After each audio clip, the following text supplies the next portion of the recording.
May kanya-kanyang entry ang mga Pinoy at international celebrities sa Halloween. Kabilang na dyan ang mabangis na Medusa costume ng supermodel na si Heidi Klum. Nasa frontline ng balitang yan, si News 5 Entertainment Correspondent Von Belinario. Fierce, petrifying, and spooky. Yan ang Medusa costume ng Queen of Halloween na si Heidi Klum sa kanyang Halloween party. Ang mister niyang si Tom Collins, naka-costume naman ng isang Greek soldier na ginawang bato ni Medusa. Si Medusa ay isang character sa Greek mythology kung saan ang buhok niya ay mga ahas. Inabot daw ng 6 na buwan ng team ni Heidi para magawa ang costume bago mag-Halloween. 15 taong nagkabit at nag-handpaint ng costume kay Heidi.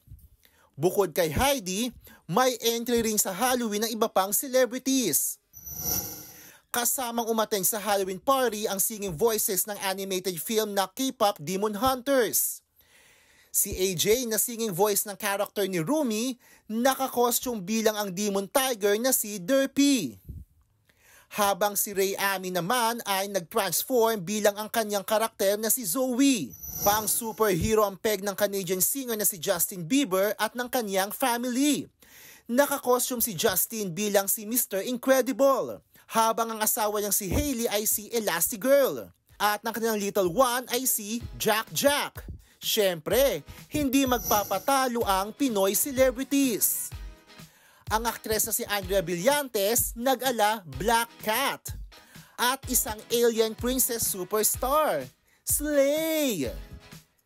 Ang celebrity twins na sina Richard at Mon Gutierrez, gory version ng kalaban ni Batman na si Two-Face ang look. Special mention din si Brentman Rock at ng kanyang pamangkin na si Cleo. Hango ang kanilang costume sa characters na sina Glinda at Elphaba mula sa pelikulang Wicked. Nagbabalita mula sa frontline, Von Belinario, News 5. Mga kapatid, Nikki de Guzman po. Para sa mga impormasyong dapat ninyong malaman, mag-follow at mag-subscribe na sa social media pages ng News 5.